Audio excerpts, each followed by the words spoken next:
মৰমৰ ছাত্ৰসকল, আশা কৰোঁ তোমালোকে ভালে আছা। আজি তোমালোকৰ ক্লাছ 6ৰ ইংৰাজী বিষয়ৰ এটি নতুন পাঠ, নতুন লেসন আমি আৰম্ভ কৰিম। Lesson number 6, pollution. পলিউশন মানে হ'ল প্ৰদূষণ, যিটো বেয়া হোৱা। তো এই পাঠটোত তোমালোকে পেজ নাম্বাৰ 70 উলিয়াই ল'বা। পেজ নাম্বাৰ 70ত তোমালোকে পাবা পলিউশন নামৰ পাঠটি। মই পঢ়ি যাম আৰু তোমালোকে লাইন বাই লাইন শুনি যাবা আৰু মই বুজাই যাম, তোমালোকে ধুনীয়াকৈ শুনি যাবা, ঠিক আছে? একেবাৰে ওপৰত চোৱা। Here is a puzzle for you. The word given below means something that makes us unwell. Can we rearrange the letters to get the correct word? ইয়াত কোৱা হৈছে যে ইয়াত তোমালোকক এটা সাথৰ দিয়া হৈছে বা সমস্যা এটা তোমালোকক দিয়া হৈছে। তলত দিয়া শব্দটোৱে আমাক অসুস্থ হোৱা বুজায়। তোমালোকে তলৰ শব্দটো শুদ্ধভাৱে ৰিএৰেঞ্জ কৰিব পাৰিবানে? শুদ্ধকৈ সজাই লিখিব পাৰিবানে? ইয়াত বক্সটোৰ ভিতৰত দিয়া আছে, চোৱা। লেটাৰ কেইটা ASEDISE।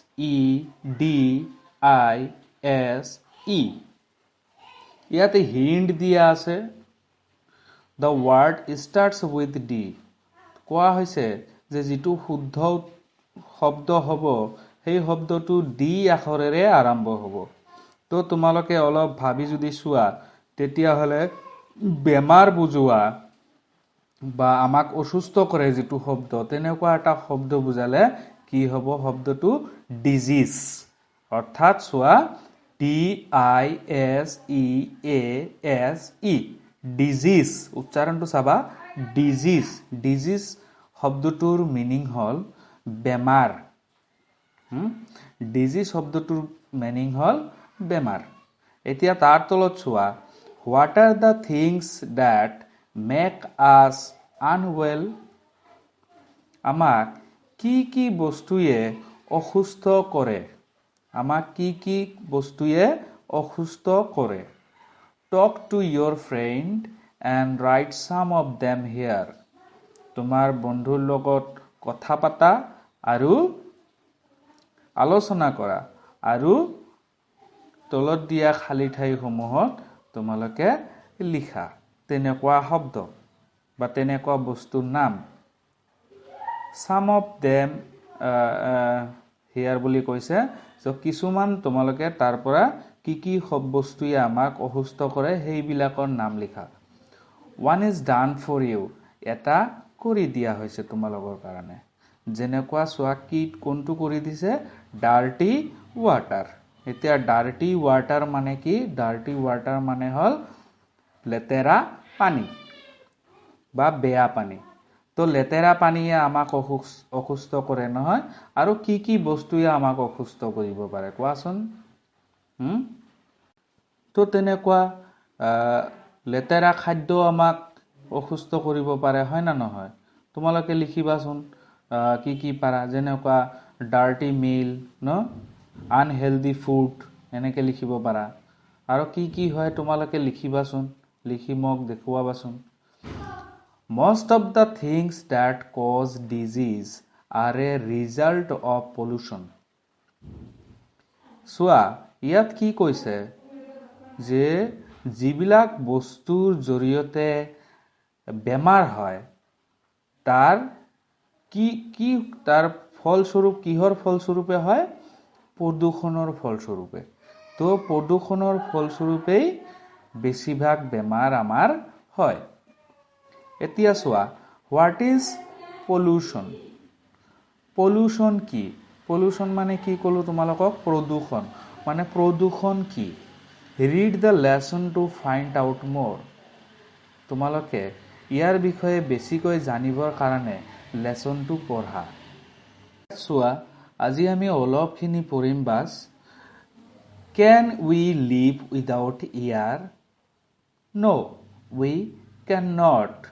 We need air to breathe and the air we breathe must be clean and fresh. The air mixed with dust and smoke is polluted air. When polluted air goes into our lungs, we can fall ill. চোৱা ইয়াত কি কৈছে এটা প্ৰশ্ন সুধিছে Can we live without air? আমি বায়ু নোহোৱাকৈ জীয়াই থাকিব পাৰিমনে? তোমালোকে নিশ্চয় জানা তোমালোকৰ নাকটো অলপ সময় বন্ধ কৰি ৰাখাচোন কেনেকুৱা লাগে তো কৈছে তোমালোকে আমি বায়ু নোহোৱাকৈ জীয়াই থাকিব পাৰিমনে? No, নোৱাৰিম. We cannot. আমি বায়ু নথকাকৈ জীয়াই থাকিব নোৱাৰিম. We need air to breathe. আমি উশাহ নিশাহ লোৱাৰ কাৰণে বতাহ লাগিবই. And the air we breathe must be clean and fresh. আৰু যি বতাহ আমি উশাহ নিশাত ব্যৱহাৰ কৰোঁ সেই বতাহ কিন্তু স্বচ্ছ আৰু পৰিষ্কাৰ হ'ব লাগিব. The air mixed with dust and smoke is polluted air. আৰু বতাহৰ লগত সংমিশ্ৰিত যি ধূলিকণা আৰু ধোঁৱা এই ধোঁৱা আৰু ধূলিকণাই কি কৰে বতাহক প্ৰদূষিত কৰে. When polluted air goes into our lungs, we can fall ill. আৰু যেতিয়া এনেকুৱা ধৰণৰ প্ৰদূষিত বতাহ বা বায়ু আমাৰ লাংছৰ ভিতৰত প্ৰৱেশ কৰে তেতিয়াই আমি বেমাৰত পৰো বা অসুস্থতা অনুভৱ কৰোঁ.